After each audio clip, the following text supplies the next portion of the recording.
ये जो विघ्नहर्ता, जो अभी विघ्न आई हुई है मार्केट के ऊपर, विघ्नहर्ता शेयर कौन से हो सकते हैं अभी के बाज़ार में, जहां पर एक सुरक्षित निवेश की हम एक्सपेक्टेशन कर सकते हैं, जहां पे पोर्टफोलियो से ये जो तमाम शक्तियां नेगेटिव हैं वो थोड़ी सी दूर हटें, तो उस पर हम फोकस करेंगे सर। पहले तो आप मुझे, हमारे दर्शकों को ये समझाइए, ये कंजम्पशन का मतलब होता क्या है, ये मांग है क्या? 10-20 सेकंड 30 सेकंड में आप आराम से समझाइए, और उसके बाद से फिर एक एक सेक्टर्स के अंदर बात। आप ले लीजिए, 1 मिनट ले लीजिए सर, शुरू कीजिए। सर जहां आपने बोला ना आप आराम से समझाइए और 10-20 सेकंड, ये तो वही वाली बात हो गई जो वो गधे के आगे गाजर बांधने वाली बात की, बेचारा गाजर देख के चलता भी रहेगा, खाने को भी नहीं मिलेगी। बट सर जी। देखिए, एक बेसिक है स्ट्रक्चर, और एक मतलब मैं 1-1.5 मिनट में समझा देता हूँ, सबको समझ में आ जाएगा। कंजम्पशन को, सेक्टर को अगर आपको समझना है ना, आप अपने घर की ओर रुख करिए। घर में क्या क्या होता है, वो होता है कंजम्पशन। जैसे ही हम घर में घुसते हैं, अब आजकल तो फ्लैट्स में घुसने लग गए, पहले जो घरों में घुसते थे, जैसे हम लोग अभी भी छोटे शहरों में लोग रहते हैं, जैसे ही हम गेट के अंदर घुसते हैं हमको क्या दिखता है? अपना टू व्हीलर दिखता है, फोर व्हीलर दिखता है। सबसे पहला कंजम्पशन का पार्ट हो गया वो टू व्हीलर फोर व्हीलर, मतलब ऑटोमोटिव इंडस्ट्री। अभी तक क्यों सफर कर रही थी? अभी तक सफर कर रही थी क्योंकि प्राइसेस हाई थी। प्राइसेस हो जाएंगी लो, आपको एक्सेसिबल हो जाएगा। पहले ही मल्होत्रा साहब ने आपको बैंक रेट कम करके दे दी है, टेन्योर भी बढ़ा दिए हैं, तो सस्ता मामला जहां होगा वहां आपका कंजम्पशन ट्रिगर होगा। और ये सर सिर्फ सेंटिमेंट पे होता है। मतलब मैं आपको बात बताता हूं, जब ये होगा ना कि शर्मा साहब ने तो 20 लाख रुपए में गाड़ी खरीदी थी, अब तो 17.5 लाख की हो गई, अब ले लेता हूं, अब सही लग रहा है, ठीक है, ये कंजम्पशन का पहला पार्ट हो गया। उसके बाद आप घुसते हैं, घुसते ही आपका डाइनिंग स्पेस आता है। डाइनिंग स्पेस में पास में होता है किचन। किचन के ऊपर फोकस कर लीजिए। जितने बिस्किट, मैगी, कॉफी, जितने ये प्रोडक्ट्स हैं, जितना एफएमसीजी है, सब सस्ता हो जाएगा। अब मैं ये तो नहीं बोलूंगा कि आप ये बोलेंगे कि साहब सस्ता हो गया तो ज्यादा थोड़ा तो खाना चालू कर देंगे, नहीं, आप क्वालिटी इंप्रूव कर देंगे। आप पार्ले जी के बजाय बर्बन पे चले जाएंगे, ओरियो पे चले जाएंगे, आपका वहां पे जो कंजम्पशन बढ़ेगा वो कंपनी के मार्जिन को इंप्रोवाइज करता हुआ दिखेगा। अभी तक एक नॉर्मल मिडिल क्लास लिमिट करता है कि भाई साहब हमारे घर में इतना पैकेट चीज ही आएगा, इतना सॉस आएगा, हर महीने का अपना सबका बजट होता है सर, और उसी के हिसाब से सब चलते हैं। आपके बजट में थोड़ी सी फ्लेक्सिंग हो जाएगी, थोड़े से प्रोडक्ट ऐड हो जाएंगे। जैसे ही टैक्स कट होगा ना, आपको उसका एक स्पाइरल इंपैक्ट दिखेगा। ये एफएमसीजी हो गया। उसके बाद हम कहां जाते हैं? अपने लिविंग स्पेस में जाते हैं। लिविंग स्पेस में आपको आपकी लाइटें, लट्टू, बल्ब, ये सारी चीजें दिखती हैं। विप्रो, बजाज इलेक्ट्रिक, ये सारे शेयर हो गए, नहीं नहीं, वो शेयरों सारे। पे हम आ रहे हैं सर, शेयरों पे आ रहे हैं। आपने बता दिया कि बेसिक चीज़ें, कि जो हम डेली यूज़ में हम इस्तेमाल कर रहे हैं अपने आसपास घर के अंदर, उसे हम नहीं, वहाँ पे आपने मुझे फोकस। घर के अंदर तक पहुंचने नहीं दिया सर, 2 मिनट और, एक अच्छा, मिनट ओके ओके, अच्छा अच्छा। और उसके बाद आप आ जाते हैं अपने कमरे के अंदर। कमरे के अंदर आते हैं, वहां पे आपको क्या मिलता है? लिविंग स्पेस में सोफा मिल जाता है, बेडशीट मिल जाती है, अलमारी में कपड़े मिल जाते हैं, बाथरूम में मिल जाता है साबुन, शैम्पू, टूथब्रश और टूथपेस्ट। ये सारा का सारा आपका कंजम्पशन है। इससे ज्यादा आपको कंजम्पशन इजीली समझ में आएगा ही नहीं। जो आपके घर में दिख रहा है सब कंजम्पशन है, सब चलेगा। ठीक। आप सर एक एक करके शुरू करते हैं फटाफट, जितना कवर कर सकते हैं हम लोग। एफएमसीजी से शुरू करते हैं। सर एक चीज भूल गया, एक चीज भूल गया, दीवार पे जो एसी और किचन में जो फ्रिज है ना, वो भी कंजम्पशन है, सॉरी। हाँ अभी सर, नहीं निकल नहीं नहीं गई। नहीं, सर आप भूल जाए, हम नहीं भूलेंगे, हम लेकर के आएंगे उसको। अभी थीम मतलब ये सेगमेंट के अंदर रहेगा वो सब कुछ। तो एफएमसीजी से शुरू करते हैं सर। एफएमसीजी से कोई आपने शुरुआत बिस्किट नमकीन से की, तो वहीं से शुरू करते हैं। एफएमसीजी में अगर फोकस करना हो, कि बहुत सारी कंपनियां हैं, सब पे तो खरीदेंगे नहीं। अगर अगर सेक्टर में एफएमसीजी की एक कंपनी या दो कंपनी रखनी हो, तो आप किस पे ज़्यादा कंफर्टेबल हैं? HUL, मैरिको, डाबर, ITC, बहुत सारे नाम हैं। इनमें से एफएमसीजी का विघ्नहर्ता शेयर आपके कौन सा होगा? सर सबसे फेवरेट का तो आपने नाम ही नहीं लिया। आप लेते रहिए सर, बताइए सर।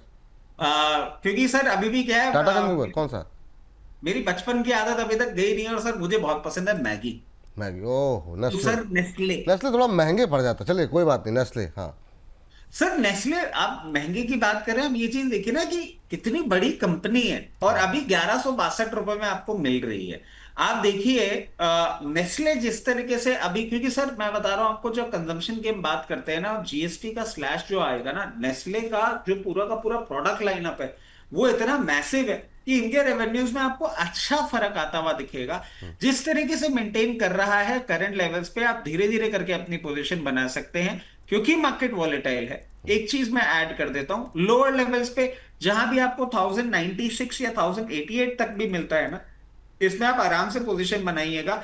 ये लॉन्ग टर्म की ग्रोथ स्टोरी के लिए एक बहुत पोटेंट काउंटर है। आप अगर इसमें लंबी अवधि के लिए बने रहेंगे ना, नेस्ले आपको डिविडेंड पेमेंट भी अच्छा करेगा और डिसेंट अपसाइड भी देगा। इसके बाद हम आ जाते हैं और दूसरे जैसे काउंटर्स की हम बात करते हैं, तो मैरिको हो गया। मैरिको आपको डेफिनेटली थोड़ा सा लोअर लेवल पे मिल जाए, 660 680 के लेवल पे आपको इसमें पोजीशन बना लेनी चाहिए। और उसके बाद सर, नॉट टू फॉरगेट, मेरा सबसे फेवरेट काउंटर जब हम बात करते हैं, आईटीसी। जो ये कॉन्ग्लोमरेट है, जो ये ऑफर कर रहा है आपको, और आईटीसी में से ना सर अभी तक सिर्फ आईटीसी होटल निकला है। इतना बड़ा कंजम्पशन का stock under one particular stock जो आपको देखने को मिल रहा है। अभी इसकी डीमर्जर की भी न्यूज है जो आपको आने वाले समय में आती हुई दिखेगी। Marico, Nestle, ITC lower levels पे कंफर्टेबली पोजीशन बनाइए। डिविडेंड पेमेंट, कंजम्पशन स्टोरी में इनका मुकाबला बिल्कुल भी नहीं है। ये तीनों स्टॉक बहुत अच्छे लगते हैं। चलिए, ये बात हो गई पहले सेक्टर की।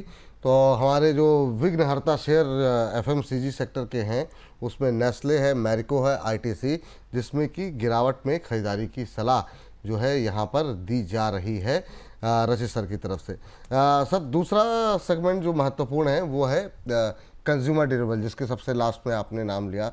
वो चला नहीं सर इस बार, और मौसम अच्छा हो गया, मानसून आ गया, पहले बहुत सारे कारण लोग दे रहे हैं।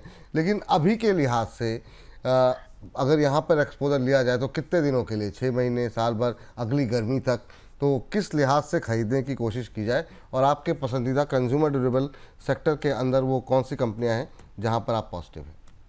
देखिए, अब सर हम कंज्यूमर ड्यूरेबल की बात करते हैं ना, तो consumer durable across the length and breadth underperform किया है अभी।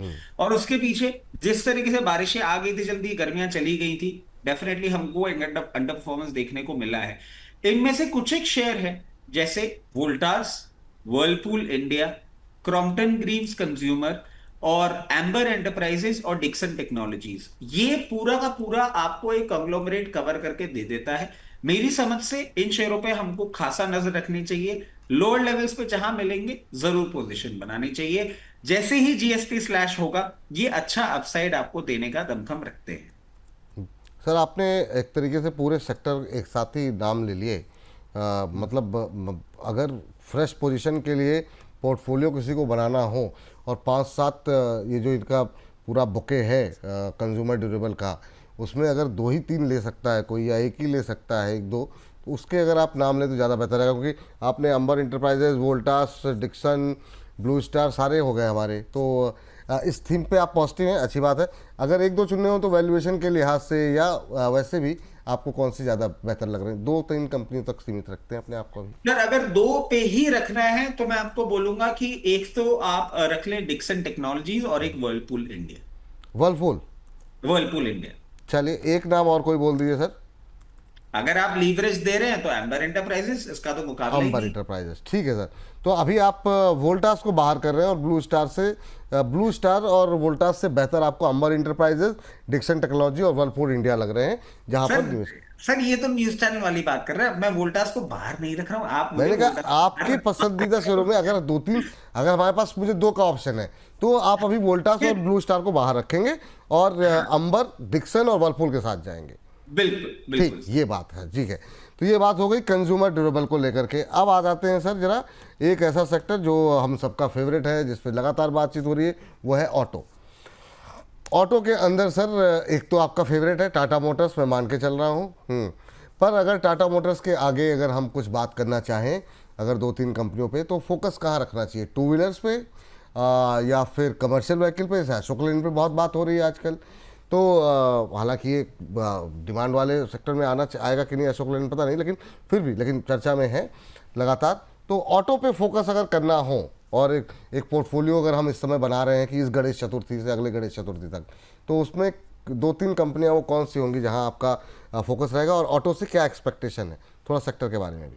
सर ऑटो से बहुत अच्छा एक्सपेक्टेशंस मैं रख रहा हूं। उसके साथ साथ एक चीज मैं ऐड कर देता हूं आपको कि ऑटो में टाटा मोटर्स तो हमारा हो ही गया। उसके बाद आप देखें लोअर लेवल्स पे महिंद्रा एंड महिंद्रा आपको जहां मिले, महिंद्रा एंड महिंद्रा में हम पोजीशन बना सकते हैं।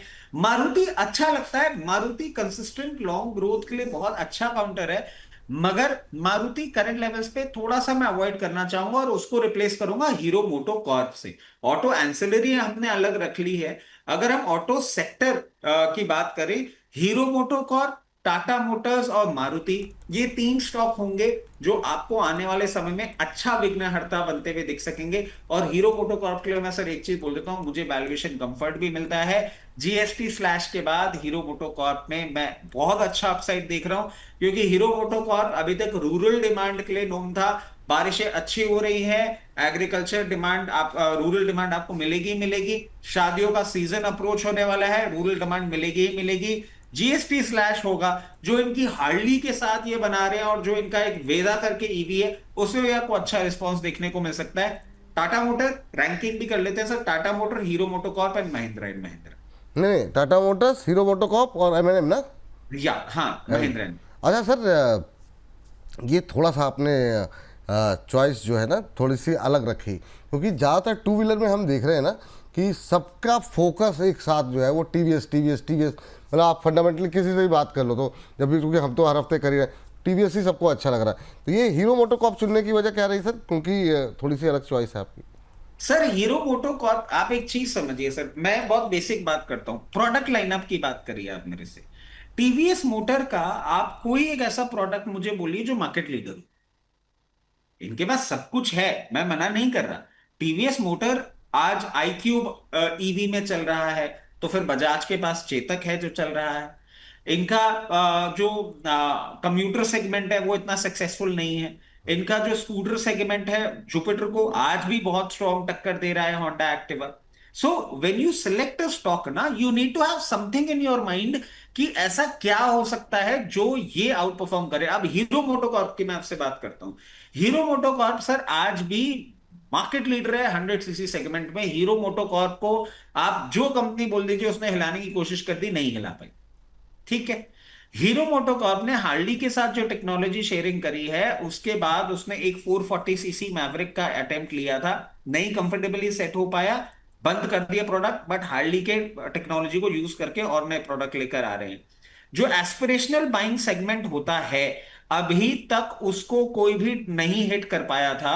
रॉयल एनफील्ड के पूरे कॉन्ग्लोमरेट को हिट करने के लिए हीरो मोटोकॉर्प का एक ही प्रोडक्ट आया है, हीरो एक्सपल्स, जी। जिसने रॉयल एनफील्ड हिमालयन को अच्छे से हिट किया है। When you go down south, when you go to hilly areas, when you go and check the off roading space of Rajasthan, Hero MotoCorp की एक्सपल्स ने वहां पे भी अपनी एंट्री अच्छे से कर दी है। ईवी स्पेस की अगर हम बात करते हैं, तो इनका वेदा अलग मार्केट लीडर बनने को तैयार हो चुका है। तो आप एक चीज देखिए, हीरो मोटोकॉर्प क्यों चूज कर रहे हैं, क्योंकि उनके पास मार्केट लीडर्स हैं अपने अपने सेगमेंट के। अभी वो जो एडवेंचर टूरर स्पेस है उसको और एक्सप्लोर कर रहे हैं और उसमें अपना एक्सपेंशन करेंगे। वहां पे कोई भी टू व्हीलर कंपनी अभी इंडिया में नहीं है जो इनको बीट कर सके। 100 सीसी में ऑलरेडी में है ही। उसके साथ साथ इनका जो वेदा है वो ईवी में अच्छा प्रेजेंस अपना रजिस्टर कर रहा है। ठीक। अब सर, जी। अब क्योंकि आपने मार्केट लीडर की बात कर ली, महिंद्रा एंड महिंद्रा एसयूवी में कोई इनका नहीं हिला सकता जी। पोजीशन। जो इंजन ये बना रहे हैं कोई नहीं बना सकते, इसलिए महिंद्रा एंड महिंद्रा। और सर महिंद्रा एंड महिंद्रा तो हम किस लेवल से आपको पता ही है, बोलते आ रहे हैं। आज महिंद्रा एंड महिंद्रा ने हुंडई की भी पोजीशन ले ली ऑटोमोटिव सेक्टर में, पिछले हफ्ते ही अपडेट आया था। जी। टाटा मोटर्स को क्यों हम बोलते हैं, वैल्यूएशन कंफर्ट है ही है। टाटा मोटर्स के पास जितना बड़ा कॉन्ग्लोमरेट है, जितनी कंट्रीज में प्रोडक्शन कैपेसिटी है, और जो डीमर्जर होने वाला है वो पैसेंजर व्हीकल कमर्शियल व्हीकल को अलग अलग कर देंगे, जेएलआर इनके पास है। और आप देखें ईवी सेगमेंट जो ये कर रहे हैं, इनका जो करंट लाइनअप है उसमें जो एक मिसिंग एलिमेंट था जो महिंद्रा एंड महिंद्रा को थोड़ा सा कटिंग एज देता था, वो था एक्साइटिंग इंजन। अब ये 1.5 लीटर पेट्रोल टर्बो लेकर आ जाएंगे, तो महिंद्रा एंड महिंद्रा को भी कॉम्पीट करने की पोजीशन में आ जाएंगे। ईवी इनका अच्छे से चल ही रहा है, इवन ये मार्केट लीडर है ही। तो सर ठीक। ऐसे जब आप एनालिसिस करते हैं ना, तो आपको समझ में आ जाता है कि कौन से सेक्टर में क्या क्या प्रोडक्ट्स इनके चल रहे हैं, और वो एक कारण है। टीवीएस मोटर्स का मुझे कोई मार्केट लीडर प्रोडक्ट नहीं दिखता। और last but not the least, current जी मार्केट वैल्यूएशन पे सर हीरो मोटोकॉर्प इतना बड़ा जी। कॉन्ग्लोमरेट होते हुए मुझे 20 के मल्टीपल पे मिल रहा है, और टीवीएस मोटर मुझे 66 के पी मल्टीपल पे मिल रहा है। अराउंड 3 गुने का डिफरेंस है सर प्राइसिंग में। चलिए ठीक है, बहुत अच्छे सर, बहुत डिटेल में आपने इसको समझाया। चलिए अब जो है अगले सेक्टर पर आते हैं। एक सेक्टर ये सर जो मॉल वाला है, ये छोटे छोटे जो मॉल्स हैं, जो निश्चित रूप से जो सामान बिकेंगे वो या तो विशाल मेगा मार्ट की तरफ जाएंगे लोग, एवेन्यू मार्ट है, ये कुछ अच्छा लग रहा है क्या इनमें आपको? दूसरा जो है, जैसे अभी पीवीआर पे एक खबर आई, जरा स्क्रीन पर लेकर के आ जाइए। अभी जब जीएसटी कट की बात हुई तो पीवीआर की तरफ से एक अपील की गई कि जो 300 रुपये तक की टिकट है उस पर जीएसटी जो है वो 5% रखा जाए। तो क्या पीवीआर जैसे शेयरों को भी का भी जो है वो इनको भी फ़ायदा होगा क्या, ये डिमांड बढ़ने का? पैसे अगर बचेंगे तो ये इंटरटेनमेंट एक ऐसा सेक्टर है जहां लोग जाते हुए दिखाई देंगे। जीएसटी 5% करने की डिमांड है। इसके अलावा विशाल मेगा मार्ट, एवेन्यू मार्ट, यहाँ पे कुछ अच्छा लग रहा है क्या आपको? सर एक्चुअली इस इन सेक्टर में ना मैं डायरेक्टली इंपैक्ट क्यों नहीं देख पा रहा हूं, मैं आपको बहुत ही क्लियर बात बताता हूं, and I can also talk about a person like me. मतलब सर मैं आपको बताऊं कि ये ओटीटी आने से पहले ना हर वीक में एक बार ऐसा हम लोग जरूर प्लान करते थे, मतलब my family, that we used to go out to watch movies. Sir अब we have a family of 4, मतलब जो मेरी क्लोज फैमिली है, फैमिली ऑफ 4, वैसे तो हम पेरेंट्स के साथ भी रहते हैं, बट क्लोज फैमिली ऑफ 4 में अगर आप मेरे को ये बोलते हैं ना कि मैं 4 घंटा डिमांड कर लूं अपनी फैमिली से, तो सर वो प्लान करना ही मुश्किल हो गया है। 4 घंटे का टाइम निकाल के थिएटर, क्योंकि थिएटर आने जाने में भी आपको टाइम लगेगा, 2.5-3 घंटे की पिक्चर भी होगी, वो एक्सपीरियंस अब कोई करना चाह नहीं रहा है। थोड़ा बहुत आपको अगर एक जंप मिल भी जाए ना, तो सर वो मुझे नहीं लगता। और इसके पीछे का एक और कारण ये हो गया ना कि आज के टाइम में जिस तरीके की मूवीज भी आ रही, मतलब आप मूवी बिजनेस भी देखेंगे ना, वो ज्यादा ओटीटी सेंट्रिक हो गई है। मुझे पीवीआर में सर इतना बड़ा फ्यूचर दिखता ही नहीं है, मैं पीवीआर में कंफर्टेबल हो नहीं पा रहा हूं, क्योंकि जो कंजम्पशन था ना वो ओटीटी पूरा का पूरा खा चुका है और बहुत हद तक खा भी लेगा।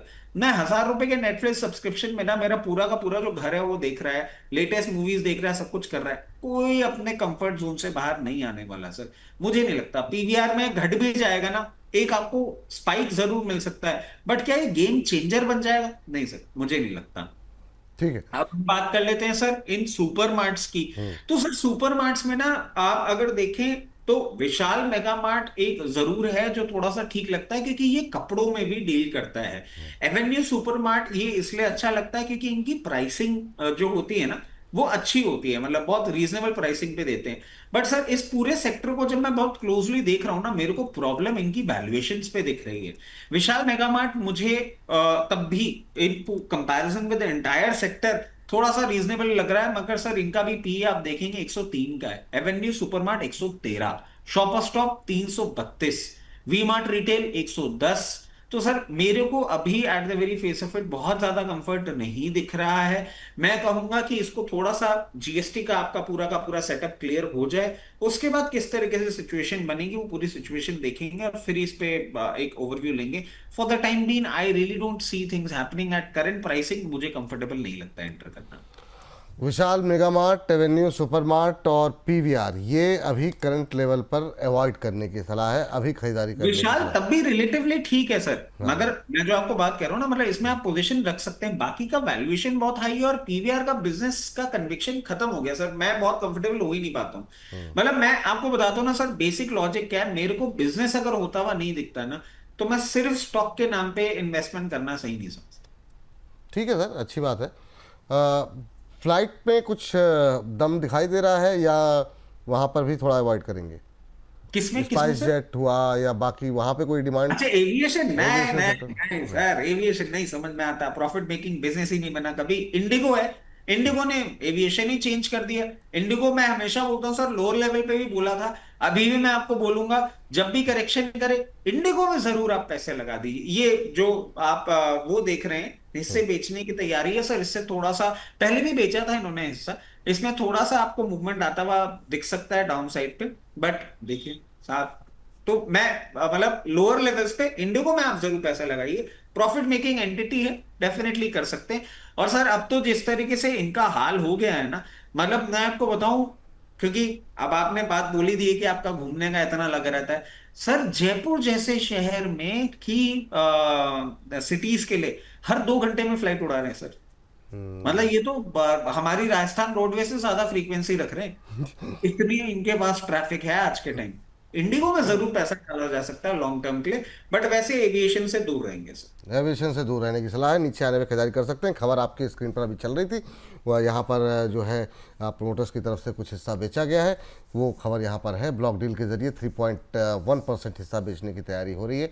गंगवाल परिवार पहले भी कुछ हिस्सा इन्होंने बेचा था, फिर से हिस्सा बेच रहे हैं। 7,020 करोड़ में जो है ये पूरी हिस्सा बिक्री होगी, तो यहाँ पर नज़र रखी जा सकती है। इंडिगो के अंदर एक फिर ब्लॉक डील और फिर हो सकता है थोड़ा प्रेशर देखने को मिले। जून अंत तक कंपनी में गंगवाल परिवार की करीब 7% से ज़्यादा की हिस्सेदारी थी। चलिए ये देखिए, ये रहा फ्राइडे का सेशन में क्या स्थिति है, माफ़ कीजिएगा ट्यूसडे का सेशन, चूँकि आदत पड़ गई वो वीकेंड पे शो करने की, तो ये ट्यूसडे के सेशन में क्या स्थिति रही। लेकिन सर अब चूँकि समय समाप्त हो बताया जा रहा है, क्योंकि अभी 3 बजे लाइव हम लोग फिर सोने चांदी की गतिविधि पे बात करने जा रहे हैं। लास्ट ओवरऑल हमने कंज्यूमर ड्यूरेबल बात की, ऑटो पे बात कर ली, एफएमसीजी पे बात कर ली, विशाल मेगा मार्ट जैसे शेयरों पे बात कर ली। अभी बहुत सारे सेक्टर छूटे होंगे, लेकिन एक सीरीज़ अगर आपको बनानी हो विघ्नहर्ता शेयरों की, तो वो कौन से नए नाम है जो आप जोड़ना चाहेंगे चलते चलते? सर देखिए, सबसे पहला जो मुझे सबसे ज्यादा अच्छा मूवमेंट करता हुआ दिख रहा है ना, वो 2 सेक्टर्स हैं जो दोनों में इक्वली परफॉर्म करता हुआ देखूंगा। एक होगा consumer durable, AC fridge TV, एक होगा ऑटोमोटिव। इन दोनों को आप सेम रैंकिंग दे दीजिए। दोनों बेचारे अंडर परफॉर्म करते हुए रहे हैं, अब इनका परफॉर्मेंस का टाइम आ गया है। उसके बाद मैं रैंक दूंगा एफएमसीजी को, और एफएमसीजी में हमने नेस्ले, आईटीसी और इन सब की बात कर ही ली थी। इनमें नजर रखिएगा, eight the very face of it, ये 3 ही सेक्टर्स ऐसे हैं जो आपको पूरा का पूरा एक जीएसटी और फेस्टिव सीजन को अप्रोच करने वाली सिचुएशन को अच्छा कवरेज देते हैं। इन तीनों सेक्टर्स पे आप क्लोजली वॉच रखेंगे, आपको अच्छा अपसाइड देखने को मिल सकता है इन क्वार्टर्स टू कम। चलिए, तो अगर आपको फेस्टिव सीजन की थीम प्ले करनी है, जीएसटी कट की थीम प्ले करनी है, तो ये वो सेक्टर्स हैं, ऑटो, कंज्यूमर ड्यूरेबल, एफएमसीजी, जो कि आपको नाम एक बार फिर से आपकी स्क्रीन पे चलते चलते हम छोड़ जाते हैं। चलिए ठीक है, रिटेल चेन में के शेयरों में जो है विशाल मेगा मार्ट थोड़ा ठीक लग रहा है, बाकी की वैल्यूएशन थोड़ी सी महंगी महंगी लग रही है। पीवीआर में अभी माहौल सेंटीमेंट अच्छा नहीं लग रहा है। एफएमसीजी सेक्टर में नेस्ले, मैरिको, आईटीसी में गिरावट में खरीदारी करने की सलाह यहाँ पर दी जा रही है। इसके अलावा कंज्यूमर ड्यूरेबल में सभी अच्छे लग रहे हैं, लेकिन अगर सिर्फ 3 शेयरों को चुनना हो तो एम्बर इंटरप्राइजेज, डिक्सन, वर्लपूल, ये 3 शेयर रशीद जी का मानना है कि ज़्यादा बेहतर दिखाई दे रहे हैं। ऑटो में टाटा मोटर्स उनका फेवरेट है, हीरो मोटोकॉर्प और एम&एम भी अच्छे लग रहे हैं। यहाँ पर भी करंट लेवल पे खरीदारी करने की सलाह दी जा रही है। और विशाल मेगा मार्ट यहाँ पर एक और आप ऐड कर सकते हैं ना सर अभी? हाँ, लोअर लेवल से इसमें भी ऐड कर सकते हैं, क्योंकि पूरे सेटअप में ना सर यही एक है जो ठीक लगता है। चलिए ठीक है। इस बार मिंटू जी कह रहे हैं कि विपुल जी आप नाराज हैं। सर नाराज होने का समय कहाँ है सर? टाटा मोटर्स पे आप कह रहे हैं कि सब क्या किया जाए, इस समय एंट्री ले सकते हैं, इतनी चिल्ला के तो बता रहे हैं, और कैसे बता दें। तो रशीद सर थैंक यू आज की चर्चा में जुड़ने के लिए। समय रहेगा तो आगे इस हफ्ते मुलाकात होगी, अदरवाइज हैप्पी जर्नी सर। अब